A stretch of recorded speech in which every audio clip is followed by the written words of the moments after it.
Hello everyone, welcome to the channel. आज के हमारे सेशन में डिस्कस करेंगे 1847 से लेकर के 1947 तक के हमारे इंडियन हिस्ट्री में जो भी इम्पॉर्टेंट इवेंट्स हुए हैं उन सभी को इस क्लास में हम लोग कवर करने वाले हैं क्वेश्चंस के फॉर्म में।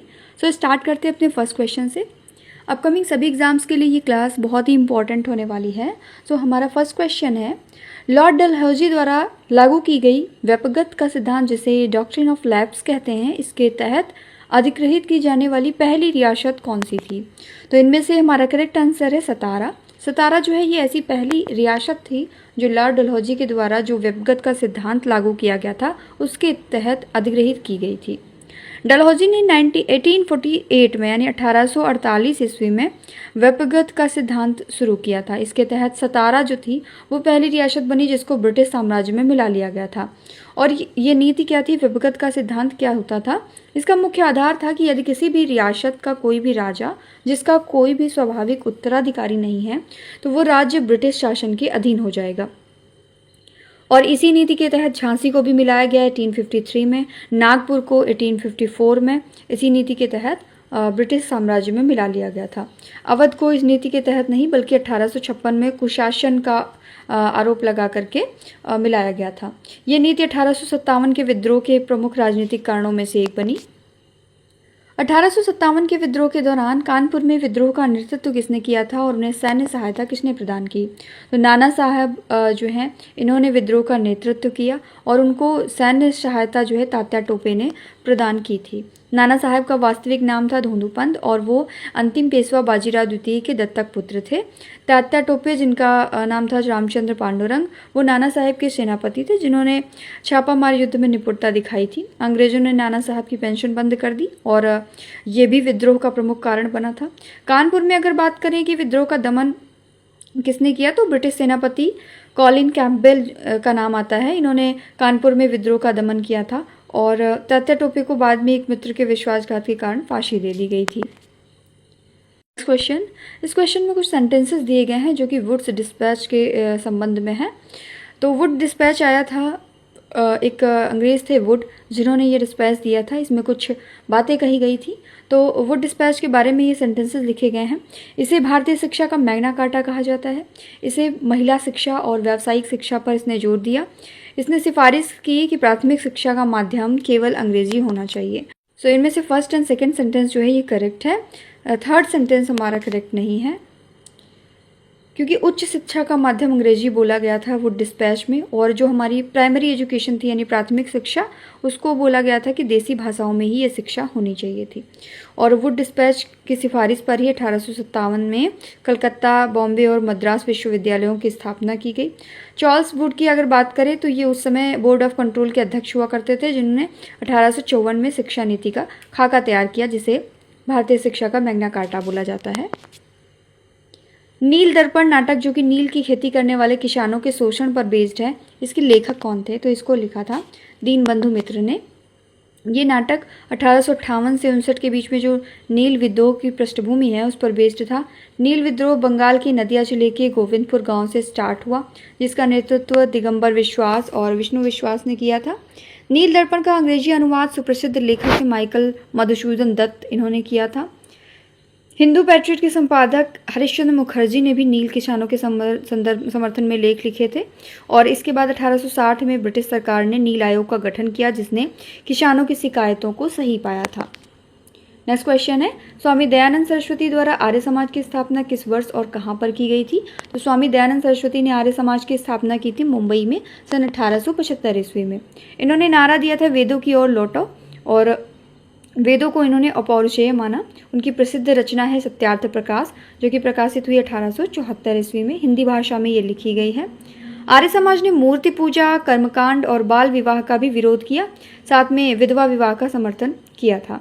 शुद्धि आंदोलन चलाया गया ताकि स्वेच्छा से हिंदू धर्म छोड़ने वाले जो लोग हैं वो वापस आ सके। 1877 में आर्य समाज का मुख्यालय मुंबई से बदल करके लाहौर कर दिया गया था। वर्नाकुलर प्रेस एक्ट 1878 इसको किस वायसराय ने लागू किया था और इसका मुख्य उद्देश्य क्या था? तो वर्नाकुलर प्रेस एक्ट जो है इसका मुख्य उद्देश्य था भारतीय भाषाओं के जो समाचार पत्र हैं उन पर नियंत्रण करना और इसे लागू किया था लॉर्ड लिटन ने। तो ऑप्शन नंबर बी हमारा करेक्ट हो जाएगा। इस अधिनियम को मुंह बंद करने वाला कानून यानी गैगिंग एक्ट भी बोला जाता है। ये अधिनियम विशेष रूप से अमृत बाजार पत्रिका को प्रतिबंधित करने के उद्देश्य से लाया गया था, लेकिन पत्रिका जो है वो रातों रात अंग्रेजी में बदल गई। तो क्या था ये अधिनियम? इस अधिनियम के तहत जिला मजिस्ट्रेट को ये अधिकार मिल गया था कि वो किसी भी प्रकाशक से एक ऐसा बॉन्ड भरवा सकता है कि वो सरकार के विरोध में कुछ भी नहीं छापेंगे। यह अधिनियम केवल भारतीय भाषाओं के पत्रों पर लागू हुआ था, अंग्रेजी जो पत्र थे उन पर लागू नहीं हुआ था। 1882 में लॉर्ड रिपन ने इस दमनकारी कानून को निरस्त कर दिया था। नेक्स्ट, भारतीय राष्ट्रीय कांग्रेस के प्रथम अधिवेशन यानी जो कि हुआ 1885 में, इसके संदर्भ में कौन सा कथन सही नहीं है? ऑप्शन नंबर डी हमारा करेक्ट हो जाएगा। लॉर्ड कर्जन ने इस अधिवेशन के आयोजन में महत्वपूर्ण भूमिका निभाई थी, ये कथन सही नहीं है। इसके अलावा तीनों सेंटेंसेस जो हैं करेक्ट हैं। कांग्रेस की स्थापना के समय भारत के वायसराय थे लॉर्ड डफरिन, ना कि लॉर्ड कर्जन। A.O. ह्यूम जो कि एक रिटायर्ड ICS अधिकारी थे, इनको कांग्रेस का संस्थापक सचिव माना जाता है।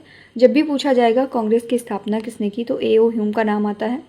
पहले ये अधिवेशन पुणे में होना था, लेकिन वहाँ पर प्लेग फैलने की वजह से इसको मुंबई शिफ्ट किया गया। दादा भाई नौरोजी के सुझाव पर संस्था का नाम इंडियन नेशनल कांग्रेस रखा गया, यानी भारतीय राष्ट्रीय कांग्रेस। फिरोज शाह मेहता, KT तेलंग और दिनसा वाचा जैसे नेता जो हैं इसके प्रारंभिक स्तंभ थे। दादा भाई नौरोजी द्वारा प्रतिपादित धन के निष्कासन के सिद्धांत का उल्लेख सर्वप्रथम उनकी किस पुस्तक में या लेख में मिलता है? तो poverty and un-British rule in India, इसमें ये मिलता है। दादा भाई नौरोजी को भारत का वयोवृद्ध पुरुष यानी grand old man of India बोला जाता है। उन्होंने बताया था कि कैसे भारत का धन जो है वेतन, पेंशन और व्यापार के माध्यम से ब्रिटेन भेजा जा रहा है। 1867 में उन्होंने ईस्ट इंडिया एसोसिएशन की स्थापना लंदन में की थी और वो हाउस ऑफ कॉमन्स ब्रिटिश संसद के सदस्य बने और ऐसा करने वाले वो पहले भारतीय थे। उन्होंने 3 बार भारतीय राष्ट्रीय कांग्रेस के अध्यक्ष के रूप में कार्य किया है।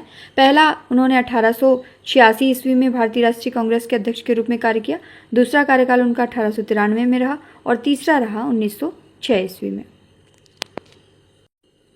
इल्बर्ट बिल विवाद 1883 किस वायसराय के काल में हुआ था और इसका मुख्य कारण क्या था? तो इसका मुख्य कारण था भारतीय न्यायाधीशों की यूरोपीय अपराधियों के मुकदमे की सुनवाई का अधिकार देना। लॉर्ड रिपन जो है इसके कार्यकाल में ये इल्बर्ट बिल विवाद हुआ 1883 ईस्वी, ध्यान में रखेंगे। यूरोपीय समुदाय ने इस बिल का जबरदस्त विरोध किया था, जिसे श्वेत विद्रोह भी बोला जाता है। विद्रोह के कारण सरकार को बिल में संशोधन करना पड़ा और ये प्रावधान किया गया कि यूरोपीय अभियुक्तियों के लिए ज्यूरी में आधे सदस्य जो हैं यूरोपीय होंगे। इस घटना ने भारतीयों को संगठित होने और अपनी अपनी राजनीतिक संस्थाएं बनाने के लिए प्रेरित किया और इसी कारण लॉर्ड रिपन को स्थानीय सुशासन का जनक भी कहते हैं। नेक्स्ट क्वेश्चन, बंगाल विभाजन जो कि 1905 ईस्वी में हुआ, इसके विरोध में शुरू हुए स्वदेशी आंदोलन के दौरान किस दिन को शोक दिवस के रूप में मनाया गया था? 16 अक्टूबर का दिन था 1905 ईस्वी में, जिसे शोक दिवस के रूप में मनाया गया था। इस दिन लोगों ने गंगा स्नान किया, एक दूसरे को राखी बांधी। 7 अगस्त 1905 को कलकत्ता के टाउन हॉल में स्वदेशी आंदोलन की औपचारिक घोषणा की गई थी। रविंद्रनाथ टैगोर ने इसी समय अमार सोनार बांग्ला जो है ये गीत लिखा, जो कि बाद में बांग्लादेश का राष्ट्रगान बना। PC राय ने बंगाल केमिकल्स स्वदेशी स्टोर्स की स्थापना की। सैयद हैदर रजा जो हैं इन्होंने इस आंदोलन का नेतृत्व दिल्ली में किया था। 1907 के सूरत अधिवेशन में कांग्रेस के विभाजन का मुख्य तत्कालिक कारण क्या था? तो ये कारण था अध्यक्ष पद के चुनाव को लेकर के नरमपंथी और गरमपंथियों के बीच का मतभेद। गरमपंथी लाला लाजपत राय को अध्यक्ष बनाना चाहते थे, जबकि जो नरमपंथी थे वो रास बिहारी घोष के पक्ष में थे। अंततः रास बिहारी घोष को अध्यक्ष चुना गया, जिससे तनाव बढ़ गया और कांग्रेस जो है वो 2 धड़ों में बढ़ गई थी। गरमपंथियों, जिसमें लाल बाल पाल शामिल थे, और इनको कांग्रेस से निष्कासित कर दिया गया। इस अधिवेशन की कार्यवाही को जूतों और कुर्सियों के चलने के कारण स्थगित करना पड़ा था। दोनों गुटों का पुनर्मिलन हुआ 1916 में लखनऊ अधिवेशन के दौरान। नेक्स्ट क्वेश्चन, गदर पार्टी की स्थापना 1913 में कहाँ पर की गई थी? इसके संस्थापक अध्यक्ष कौन थे? तो सैन फ्रांसिस्को में इसकी स्थापना की गई थी। सोहन सिंह भागना जो है ये इसके संस्थापक अध्यक्ष थे। लाला हरदयाल गदर पार्टी के मुख्य सूत्रधार और महासचिव थे। पार्टी ने गदर नाम का साप्ताहिक पत्र भी निकाला था, जिसका पहला अंक जो है वो उर्दू में प्रकाशित हुआ था। इस आंदोलन का उद्देश्य था भारत में सशस्त्र क्रांति के माध्यम से ब्रिटिश शासन को उखाड़ फेंकना। करतार सिंह सराभा जो है ये गदर पार्टी के सबसे कम उम्र के क्रांतिकारी सदस्यों में से एक थे। नेक्स्ट क्वेश्चन, मॉर्ले मिंटो सुधार जो कि 1909 में हुआ, इसकी सबसे विवादास्पद विशेषता क्या थी? तो इसकी सबसे विवादास्पद विशेषता ये थी कि मुसलमानों के लिए पृथक निर्वाचन मंडल की शुरुआत करना। Option number C is the correct answer. Lord Morley जो है वो तत्कालीन भारत सचिव थे और लॉर्ड मिंटो भारत के वायसराय थे। तो मॉर्ले मिंटो सुधार के नाम से ये जाना जाता है। 1909 ये सन याद रखेंगे। लॉर्ड मिंटो को सांप्रदायिक निर्वाचन के जनक के रूप में भी जाना जाता है और इस सुधार का उद्देश्य था राष्ट्रवाद की उभरती लहर को दबाने के लिए फूट डालो और राज करो की नीति अपनाना। सत्येंद्र प्रसन्न सिन्हा जो हैं ये वायसराय की कार्यकारी परिषद में नियुक्त होने वाले पहले भारतीय बने। महात्मा गांधी ने कहा था कि मॉर्ले मिंटो सुधारों ने हमारा सर्वनाश कर दिया है। 1916 के लखनऊ समझौते यानी लखनऊ पैक्ट के नाम से इसे जाना जाता है। इसके बारे में कौन सा कथन सत्य है? इसके माध्यम से कांग्रेस और मुस्लिम लीग ने राजनीतिक मांगों के लिए हाथ मिलाया था। इस अधिवेशन की अध्यक्षता अंबिका चरण मजूमदार ने की थी। इसमें कांग्रेस ने मुस्लिम लीग की पृथक निर्वाचन की मांग को औपचारिक रूप से स्वीकार कर लिया, जिससे बाद में एक ऐतिहासिक भूल भी माना गया। बाल गंगाधर तिलक और मोहम्मद अली जिन्ना जो थे, इन्होंने इस समझौते के प्रमुख शिल्पकार बने। इस अधिवेशन में राजकुमार शुक्ल ने महात्मा गांधी से मिलकर के चंपारण के जो किसान थे उनकी समस्याओं से अवगत कराया था और इसी के साथ साथ तिलक और एनी बेसेंट के प्रयासों से गरमपंथी जो थे उनकी कांग्रेस में वापसी जो है संभव हो पाई थी। चंपारण सत्याग्रह जो कि 1917 में हुआ, इसके संदर्भ में तीन कठिया प्रणाली का क्या अर्थ है? तीन कठिया प्रणाली जो है भूमि के 3/20 भाग पर अनिवार्य रूप से नील की खेती करने से संबंधित थी। ये भारत में महात्मा गांधी का पहला सविनय अवज्ञा आंदोलन था, यानी सिविल डिसोबीडियंस। गांधी जी के साथ राजेंद्र प्रसाद, JB कृपलानी और अनुग्रह नारायण सिन्हा जैसे नेता जो हैं ये भी शामिल थे। जांच के बाद ब्रिटिश सरकार ने तीन कठिया प्रणाली समाप्त कर दी और अवैध वसूली का 25% हिस्सा जो है वापस करने में सहमत हुई। इसी सफल सत्याग्रह के बाद में रविन्द्रनाथ टैगोर ने गांधी जी को महात्मा की उपाधि दी थी। NG रंगा ने गांधी जी के चंपारण सत्याग्रह का भी विरोध किया था। रॉलेट एक्ट को बिना वकील, बिना अपील और बिना दलील का कानून क्यों कहा गया? क्योंकि इसने सरकार को बिना वारंट तलाशी लेने और बिना मुकदमे के ही जेल भेजने की शक्ति देती थी। इसीलिए रॉलेट एक्ट जो कि 1919 में आया, इसको बिना वकील, बिना अपील और बिना दलील का कानून बोला गया। Anarchical and revolutionary crimes act, वयोवृद्ध न्यायाधीश से सिडनी रॉलेट एक्ट की अध्यक्षता वाली समिति की सिफारिश पर यह कानून बना था। इसके विरोध में गांधी जी ने 6 अप्रैल 1919 को रॉलेट सत्याग्रह शुरू किया और इसी कानून के विरोध में अमृतसर में डॉक्टर सैफुद्दीन किचलू और डॉक्टर सत्यपाल को गिरफ्तार किया गया था। रॉलेट एक्ट की गिरफ्तारी के विरोध में ही 13 अप्रैल 1919 को जलियांवाला बाग में सभा आयोजित की गई थी। नेक्स्ट है, जलियांवाला बाग हत्याकांड की जांच के लिए गठित ब्रिटिश समिति का क्या नाम था? तो इसका नाम था Hunter committee. Option number B is the correct answer. Hunter committee में 5 अंग्रेज थे और 3 भारतीय सदस्य थे, जिसमें शामिल थे चिमनलाल सीतलवाड़, पंडित जगत नारायण और साहबजादा सुल्तान अहमद। कमेटी ने जनरल डायर की कृत्य को केवल निर्णय की भारी भूल माना और उसे गंभीर सजा नहीं दी। कांग्रेस ने इस हत्याकांड की जांच के लिए मदन मोहन मालवीय की अध्यक्षता में अपनी अलग तहकीकात समिति बनाई थी। इस नरसंहार के विरोध में रविन्द्रनाथ टैगोर ने अपनी जो नाइटहुड की उपाधि है उसको भी त्याग दिया था। साथ में ऊधम सिंह ने 1940 में लंदन जाकर के माइकल और डायर की हत्या करके इस घटना का बदला लिया था। नेक्स्ट क्वेश्चन खिलाफत आंदोलन से संबंधित है। 1919 और 1922 के बीच में खिलाफत आंदोलन चला। इसका मुख्य उद्देश्य क्या था? तो तुर्की का खलीफा के पद और साम्राज्य की रक्षा करना। जब प्रथम विश्व युद्ध हुआ तो उसके बाद ब्रिटेन ने तुर्की के साथ सीवर्स की संधि की थी, जिससे खलीफा की शक्तियां जो हैं वो समाप्त कर दी गई थी। अली बंधुओं, जिसमें शौकत अली और मोहम्मद अली शामिल थे, इन्होंने खिलाफत कमेटी का गठन किया था। नवंबर 1919 में दिल्ली में आयोजित अखिल भारतीय खिलाफत सम्मेलन की अध्यक्षता जो है महात्मा गांधी ने की थी। गांधी जी ने इसे हिंदू और मुसलमानों को एकजुट करने का ऐसा अवसर माना जो 100 वर्षों में भी दोबारा नहीं आएगा। तुर्की में मुस्तफ़ा कमाल पाशा द्वारा खलीफा का पद समाप्त करने के साथ ही ये आंदोलन 1924 में स्वतः ही समाप्त हो गया था। असहयोग आंदोलन को किस घटना के बाद अचानक वापस ले लिया गया था? तो असहयोग आंदोलन जो कि 1920 से 22 के बीच में हुआ, चौरी चौरा कांड की घटना थी, जिसके बाद अचानक इसे वापस ले लिया गया था। 4 फरवरी 1922 को उत्तर प्रदेश के गोरखपुर जिले के चौरी चौरा में भीड़ ने एक पुलिस थाने में आग लगाई, जिसमें 22 पुलिसकर्मी जो है मारे गए थे। गांधी जी ने अहिंसा के सिद्धांत के उल्लंघन की वजह से 12 फरवरी 1922 में बारदोली बैठक में आंदोलन वापस लेने की घोषणा की। मोतीलाल नेहरू और सुभाष चंद्र बोस जैसे जो नेता थे, उन्होंने इस निर्णय की कड़ी आलोचना भी की थी। विदेशी वस्त्रों की होली जलाई गई, साथ में स्वदेशी चीज़ों को बढ़ावा दिया गया था। 1923 में स्वराज पार्टी की स्थापना का मुख्य उद्देश्य क्या था? तो इसका मुख्य उद्देश्य था परिषदों के भीतर प्रवेश करके ब्रिटिश सरकार के कार्यों में बाधा डालना। 1922 का जो गया अधिवेशन हुआ, उसमें परिषद प्रवेश के प्रस्ताव के हारने के बाद में जो नेता थे, संस्थापक नेता थे, उन्होंने कांग्रेस के भीतर ही इस पार्टी का गठन कर लिया। विठल भाई पटेल 1925 में सेंट्रल लेजिस्लेटिव असेंबली के पहले भारतीय अध्यक्ष चुने गए, जो स्वराज पार्टी की बड़ी उपलब्धि थी। स्वराजियों को परिवर्तनवादी कहा जाता था, जबकि गांधीवादियों को अपरिवर्तनवादी कहा गया। 1925 में सीआर दास की मृत्यु के बाद पार्टी जो है कमज़ोर हो गई थी। Hindustan socialist Republican association HSRA के नाम से ये जाना जाता है।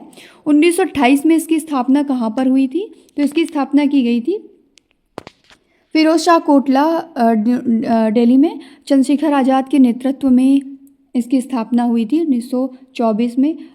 तब इसका नाम HRA था। उसके बाद में इसका नाम बदल करके HSRA यानी हिंदुस्तान सोशलिस्ट रिपब्लिकन एसोसिएशन कर दिया गया 1928 में। भगत सिंह ने इसमें सोशलिस्ट शब्द जुड़वाया, जो कि उनकी समाजवादी विचारधारा को दर्शाता था। इस संगठन के सदस्यों ने लाला लाजपत राय की मृत्यु का बदला लेने के लिए सैंडर्स की हत्या की थी 1928 में। 8 अप्रैल 1929 को बटुकेश्वर दत्त और भगत सिंह ने केंद्रीय असेंबली में बम फेंका था। संगठन का मुख्य उद्देश्य था भारत में एक संघीय गणराज्य की स्थापना करना। नेक्स्ट क्वेश्चन साइमन कमीशन से रिलेटेड है। 1927 में जो आया, इसका बहिष्कार भारतीयों द्वारा क्यों किया गया था? क्योंकि इसमें कोई भी भारतीय सदस्य शामिल नहीं था। अगर बात करें इस आयोग की, तो इसमें टोटल 7 सदस्य थे और सभी अंग्रेज थे, इसलिए इसको व्हाइटमैन कमीशन भी बोला जाता है। अगर बात करें कि इस आयोग का गठन किस उद्देश्य से किया गया, तो 1919 का जो एक्ट था, उसके कामकाज की समीक्षा के लिए इसका गठन किया गया था। साइमन गो बैक का नारा दिया गया और इसी के साथ देशव्यापी विरोध भी हुए। लाहौर में विरोध प्रदर्शन के दौरान पुलिस लाठीचार्ज में लाला लाजपत राय जो है गंभीर रूप से घायल हो गए और बाद में उनकी मृत्यु भी हो गई थी। डॉक्टर BR अम्बेडकर ने साइमन कमीशन को सहयोग प्रदान करने के लिए बनाई गई प्रांतीय कमेटी में भी कार्य किया था। नेक्स्ट क्वेश्चन नेहरू रिपोर्ट से रिलेटेड है। यहाँ पर सेंटेंसेस दिए गए हैं। इसकी अध्यक्षता मोतीलाल नेहरू ने की थी। इसने भारत के लिए पूर्ण स्वराज की मांग की थी। इसने पृथक निर्वाचन मंडल को अस्वीकार कर संयुक्त निर्वाचन की सिफारिश की थी। तो ऑप्शन नंबर हमारा C करेक्ट हो जाएगा 1 और 3। नेहरू रिपोर्ट भारत का संविधान बनने का पहला भारतीय प्रयास था। इसने डोमिनियन स्टेटस यानी अधिराज्य की मांग की थी, न कि पूर्ण स्वराज की मांग की थी। तो ऑप्शन नंबर B हमारा यहाँ पे जो सेंटेंस दूसरा है ये इनकरेक्ट हो जाएगा। इसके अलावा में सेंटेंस नंबर 1 और 3 जो है करेक्ट है। जवाहरलाल नेहरू और सुभाष चंद्र बोस जो है ये डोमिनियन स्टेटस की मांग से खुश नहीं थे और उन्होंने इंडिपेंडेंस फॉर इंडिया लीग बनाई। जिन्ना ने नेहरू रिपोर्ट के विरोध में अपनी 14 सूत्रीय मांगें जो है प्रस्तुत की थी। रिपोर्ट में मौलिक अधिकारों यानी कि भाषाई आधार पर प्रांतों का गठन, ये सब कुछ शामिल था। नेक्स्ट क्वेश्चन दांडी मार्च के साथ किस आंदोलन की शुरुआत हुई थी? दांडी मार्च जो कि 1930 में हुआ, इसी के साथ शुरुआत हो गई थी सविनय अवज्ञा आंदोलन की। गांधी जी ने 12 मार्च 1930 को साबरमती आश्रम से अपने 78 अनुयायियों के साथ में ये यात्रा शुरू की। 6 अप्रैल 1930 को दांडी पहुंच करके गांधी जी ने नमक कानून तोड़ करके आंदोलन का श्री गणेश कर दिया था। अगर इस यात्रा की बात करें, दूरी पूछी जाती है कभी कभार, तो 241 मील की दूरी थी और इसमें 24 दिन टोटल लगे थे। सुभाष चंद्र बोस ने इस मार्च की तुलना नेपोलियन की पेरिस मार्च से की थी। तमिलनाडु में श्री राजगोपालाचारी ने तिरुचिरापल्ली से वेदारण्यम तक नमक यात्रा निकाली थी। खुदाई खिदमतगार रेड शर्ट्स संगठन के संस्थापक कौन थे? तो इसके संस्थापक थे खान अब्दुल गफ़ार खान। खान अब्दुल गफ़ार खान जो है, इनको सीमांत गांधी यानी फ्रंटियर गांधी भी बोला जाता है। ये क्वेश्चन रिसेंटली पूछा गया है कई बार एग्जाम्स में। उन्होंने उत्तर पश्चिम सीमा प्रांत नॉर्थ वेस्टर्न फ्रंटियर प्रोविंस में सविनय अवज्ञा आंदोलन का सफल नेतृत्व किया है। यह संगठन पूर्णतः अहिंसक था और ब्रिटिश शासन के विरुद्ध वस्तुन एकता पर बल देता था। पेशावर में प्रदर्शनकारियों पर गोली चलाने से गढ़वाल राइफल्स के सिपाहियों ने साफ इनकार कर दिया था। 1987 में उन्हें भारत के सर्वोच्च नागरिक सम्मान भारत रत्न से सम्मानित किया गया। नेक्स्ट क्वेश्चन, प्रथम गोलमेज सम्मेलन 1930 में कांग्रेस ने भाग क्यों नहीं लिया था? क्योंकि गांधी जी उस समय जेल में थे, कांग्रेस सविनय अवज्ञा आंदोलन में व्यस्त थी और सरकार ने पूर्ण स्वराज्य की मांग नहीं मानी थी। ये सम्मेलन लंदन के सेंट जेम्स पैलेस में आयोजित किया गया था, जिसकी अध्यक्षता की थी रैमसे मैकडोनाल्ड ने। सम्मेलन में रियासतों, मुस्लिम लीग, हिंदू महासभा और दलित वर्गों के प्रतिनिधियों ने भाग लिया था। कांग्रेस के बिना यह सम्मेलन पूर्ण रूप से सफल नहीं हो सका है, जिसके कारण गांधी इरविन समझौता हुआ। डॉक्टर बी आर अम्बेडकर और तेज बहादुर शप्रू ने 3 गोलमेज सम्मेलनों में भाग लिया था। द्वितीय गोलमेज सम्मेलन आयोजित हुआ 1931 में। ये एकमात्र ऐसा सम्मेलन था जिसमें गांधी जी ने कांग्रेस के प्रतिनिधि के रूप में भाग लिया था। ये इंपॉर्टेंट फैक्ट्स हैं जो कि एग्जाम में एज इट इज़ पूछे जाते हैं। गांधी इरविन समझौता 1931 मुख्य रूप से किससे संबंधित था? तो ये सविनय अवज्ञा आंदोलन को स्थगित करने और द्वितीय गोलमेज सम्मेलन में भाग लेने से संबंधित था। इसे दिल्ली समझौता के नाम से भी जाना जाता है, जो कि 5 मार्च 1931 को हुआ था। सरोजिनी नायडू ने गांधी और इरविन को 2 महात्मा कहा था। इसके तहत सरकार ने राजनीतिक बंदियों को रिहा करने पर सहमति दी थी, जो हिंसा के दोषी थे उनको छोड़ करके। और इस समझौते में भगत सिंह, सुखदेव और राजगुरु की फांसी की सज़ा को कम करने का कानूनी प्रावधान नहीं बन पाया, जिसके लिए गांधी जी की आलोचना भी की जाती है। इसके तुरंत बाद ही कराची अधिवेशन होता है 1931, जिसमें इस समझौते को मंजूरी दी गई थी। 1932 के पूना पैक्ट का मुख्य परिणाम क्या था? तो इसका मुख्य परिणाम था दलित वर्गों के लिए पृथक निर्वाचन मंडल की समाप्ति और आरक्षित सीटों में वृद्धि। ब्रिटिश प्रधानमंत्री द्वारा घोषित कम्युनल अवार्ड जो था, यानी सांप्रदायिक पंचाट, इसके विरुद्ध गांधी जी ने आमरण अनशन किया था। ये जो पूना पैक्ट हुआ था, यरवदा जेल में महात्मा गांधी और डॉक्टर बी आर अम्बेडकर के बीच में हुआ था। इस समझौते के तहत प्रांतीय विधानसभाओं में दलित की सीटें जो हैं 71 से बढ़ा करके 147 की गई थी। मदन मोहन मालवीय ने हिंदुओं की ओर से और अम्बेडकर ने दलितों की ओर से इस पर हस्ताक्षर किए थे। इसके बाद गांधी जी ने हरिजन सेवक संघ की स्थापना की और छुआछूत विरोधी आंदोलन पर ध्यान केंद्रित किया। नेक्स्ट क्वेश्चन भारत शासन अधिनियम से संबंधित है। भारत शासन अधिनियम 1935। भारतीय संविधान में इस अधिनियम का बहुत ही इम्पॉर्टेंट रोल है। केंद्र में द्वैध शासन लाने और अखिल भारतीय संघ का प्रस्ताव देने में इसकी महत्वपूर्ण भूमिका है। इस अधिनियम ने प्रांतों में द्वैध शासन समाप्त करके उन्हें प्रांतीय स्वायत्तता यानी प्रोविंशियल ऑटोनॉमी प्रोवाइड करी थी। इस अधिनियम के तहत 1937 में जो म्यांमार है, बर्मा, इसको भारत से प्रशासनिक रूप से अलग कर दिया गया था। इसने एक संघीय न्यायालय यानी फेडरल कोर्ट और रिजर्व बैंक ऑफ इंडिया की भी स्थापना का मार्ग प्रशस्त किया था। जवाहरलाल नेहरू ने इस अधिनियम को अनेकों ब्रेक वाली परंतु इंजन रहित कार कहा था। हमारे वर्तमान संविधान का एक बहुत बड़ा हिस्सा, लगभग 60%, इसी अधिनियम से प्रेरित है। इसीलिए ये अधिनियम जो है बहुत ही इम्पोर्टेंट है।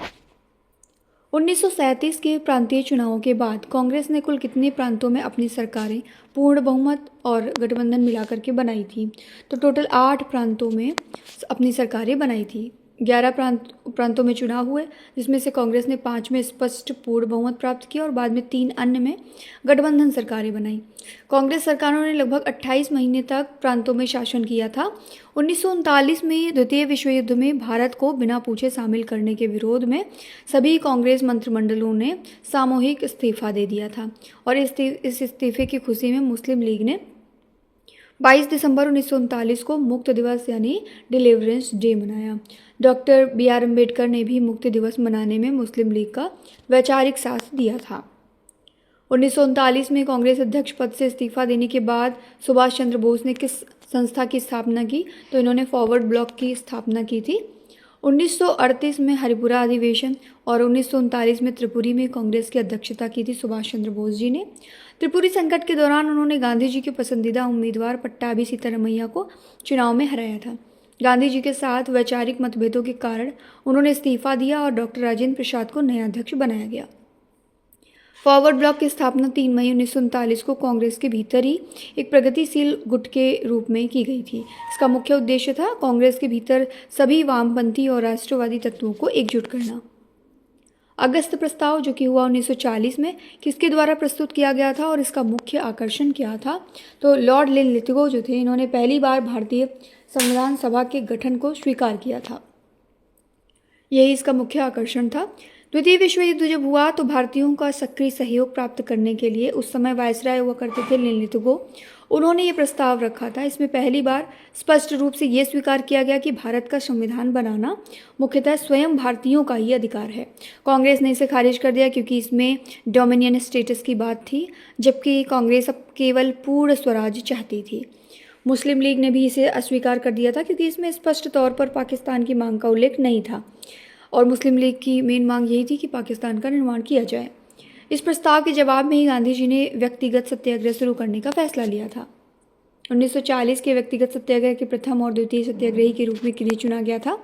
तो विनोबा भावे और जवाहरलाल नेहरू जो हैं, ये क्रमशः प्रथम और द्वितीय सत्याग्रही के रूप में चुने गए थे। आचार्य विनोबा भावे पहले सत्याग्रही थे, पंडित जवाहरलाल नेहरू दूसरे थे और इसके बाद ब्रह्मदत्त जो हैं तीसरे सत्याग्रही बने और इस आंदोलन को दिल्ली चलो सत्याग्रह के नाम से भी जाना जाता है।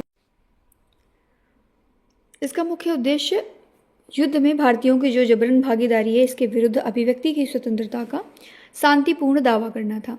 गांधी जी ने इस बड़े पैमाने पर शुरू होने वाले आंदोलन से पहले एक सांकेतिक विरोध के रूप में चुना था। व्यक्तिगत सत्याग्रह की शुरुआत हुई महाराष्ट्र के पवनार आश्रम से। क्रिप्स मिशन जो कि 1942 में आया, इसको महात्मा गांधी ने पोस्ट डेटेड चेक क्यों कहा था? तो इसलिए कहा था क्योंकि इसने तुरंत ही पूर्ण स्वतंत्रता देने का वादा नहीं किया। इसमें डोमिनियन स्टेटस का प्रावधान था जो कि युद्ध के बाद मिलना था।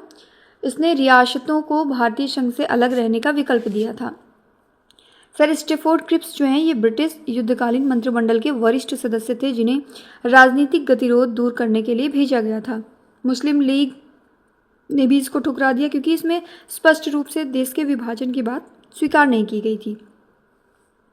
मिशन ने यह प्रस्ताव दिया कि युद्ध समाप्त जैसे ही होगा तो एक संविधान सभा बनेगी, लेकिन प्रांतों को अलग रहने की छूट दे दी गई थी। जवाहरलाल नेहरू ने भी इसकी आलोचना की और इसे दिवालिया बैंक चेक बोला था। 8 अगस्त 1942 को भारत छोड़ो प्रस्ताव कहाँ पर पारित किया गया और गांधी जी ने वहाँ जनता को क्या मूल मंत्र दिया था? एक इंपॉर्टेंट पॉइंट ध्यान में रखेंगे, जब क्रिप्स मिशन आया तो जब ये विफल हो गया, इसके बाद ही गांधी जी ने भारत छोड़ो आंदोलन का आह्वान कर दिया था।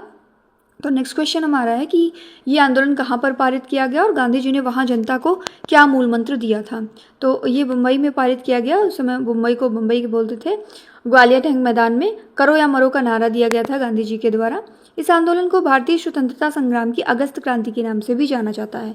9 अगस्त की सुबह ब्रिटिश सरकार ने ऑपरेशन जीरो आर चला करके सभी शीर्ष कांग्रेस नेता जो थे उनको गिरफ्तार करा और गांधी जी ने पुणे के आगा खां पैलेस में और नेहरू को अहमदनगर दुर्ग में नजरबंद रखा गया था। उषा मेहता और उनके साथियों ने आंदोलन के दौरान भूमिगत रह करके गुप्त कांग्रेस रेडियो का सफल संचालन किया। भारत छोड़ो आंदोलन के दौरान किस स्थान पर सबसे लंबे समय तक चलने वाली समांतर सरकार यानी पैरेलल गवर्नमेंट स्थापित हुई थी? तो सतारा थी जो सबसे लंबे समय तक चलने वाली समांतर सरकार के रूप में उभर करके आई। सतारा में प्रति सरकार की स्थापना वाईबी चौहान और नाना पाटिल ने की थी जो कि 1945 तक कुशलता से चली थी। क्वेश्चन, आज़ाद हिंद फौज की वास्तविक कमान सुभाष चंद्र बोस ने किस वर्ष संभाली और इसका मुख्यालय कहाँ पर स्थापित किया था? तो ये कमान 1943 में संभाली गई और इसका मुख्यालय सिंगापुर था। आज़ाद हिंद फौज की स्थापना का जो मूल विचार है ये सबसे पहले कैप्टन मोहन सिंह के मन में आया था। बोस ने 21 अक्टूबर 1943 को सिंगापुर में आरजी हुकूमत आज़ाद हिंद जो कि अस्थायी सरकार थी इसकी घोषणा कर दी थी। 1945 के लाल किला मुकदमे यानी रेड फोर्ट ट्रायल्स में आज़ाद हिंद फौज के सिपाहियों की ओर से वकीलों के समूह का नेतृत्व किसने किया था? तो ये नेतृत्व भूला भाई देसाई ने किया था। जवाहरलाल नेहरू लगभग 25 साल बाद फिर से बैरिस्टर का गाउन पहन करके अदालत के बचाव पक्ष में उतरे थे। ये इस ऐतिहासिक मुकदमे की अगर बात करें जो कि 1945 में हुआ, ये आज़ाद हिंद फौज के सिपाहियों का ऐतिहासिक मुकदमा था जिसमें आरोपी अधिकारी थे प्रेम सहगल, गुरबख्श सिंह ढिल्लों और शाहनवाज खान। पूरा जो डिफेंस कमेटी है इसकी गवाही और मुख्य बहस की अगुवाई भूला भाई देसाई कर रहे थे। सहयोगी वकील थे सर तेज प्रताप शप्रू, जवाहरलाल नेहरू, कैलाश नाथ काटजू और अशरफ अली भी इन वकीलों की टीम का हिस्सा थे। उन्होंने भूला भाई देसाई के सहयोगी के रूप में भी काम किया। इतिहास प्रसिद्ध शाही नौसेना विद्रोह, इसकी शुरुआत किस युद्धपोत से हुई थी? तो इसकी शुरुआत जो है HMIS तलवार युद्धपोत से हुई थी। ये विद्रोह हुआ 18 फरवरी 1946 में बॉम्बे में नाविकों द्वारा खराब भोजन और नस्लीय भेदभाव के विरोध में स्टार्ट किया गया था। ब्रिटिश सरकार द्वारा वर्ष 1946 में भेजे गए कैबिनेट मिशन के सदस्य कौन थे? तो इसमें शामिल थे Pethick Lawrence, Stafford Cripps and A V Alexander. इनके नाम जरूर ध्यान में रख लेंगे, ये कई बार क्वेश्चन रिपीट होता है। लॉर्ड पैंथिक लॉरेंस जो हैं इस महत्वपूर्ण मिशन के अध्यक्ष थे और उस समय भारत सचिव के पद पर कार्यरत थे। मिशन ने अलग पाकिस्तान की मांग को स्पष्ट रूप से खारिज कर दिया, लेकिन प्रांतों का जो समूहीकरण यानी ग्रुपिंग, इसका प्रस्ताव रखा था। मुस्लिम लीग द्वारा प्रत्यक्ष कार्यवाही दिवस यानी डायरेक्ट एक्शन डे कब मनाया गया और इसका क्या भयावह परिणाम हुआ था? तो 16 अगस्त 1946 में ये मनाया गया। भीषण सांप्रदायिक दंगे हुए, खास करके कोलकाता में। मोहम्मद अली जिन्ना ने कैबिनेट मिशन योजना से हटने के बाद अलग पाकिस्तान प्राप्त करने के लिए शेदी कार्रवाई का हिंसक आह्वान किया। कलकत्ता में शुरू हुई भयानक हिंसा को द ग्रेट कलकत्ता किलिंग्स बोला जाता है, जहां पर हजारों निर्दोष लोग जो हैं वो मारे गए थे।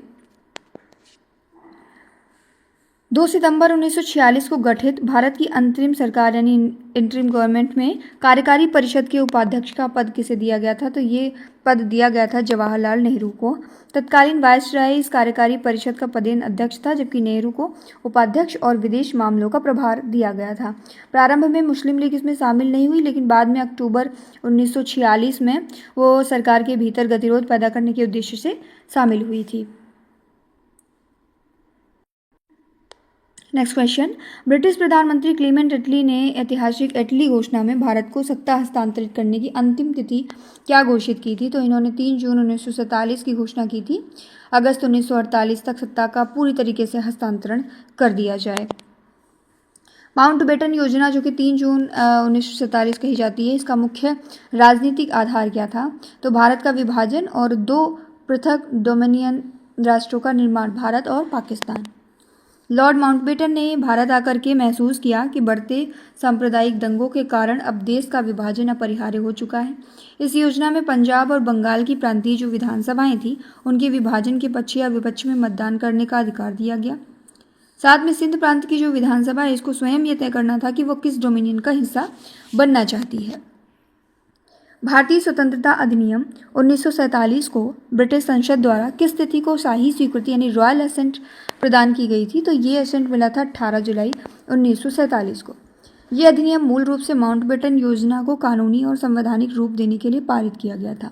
इसके तहत 15 अगस्त 1947 को भारत और पाकिस्तान नामक 2 अधिराज्यों की स्थापना तय हुई।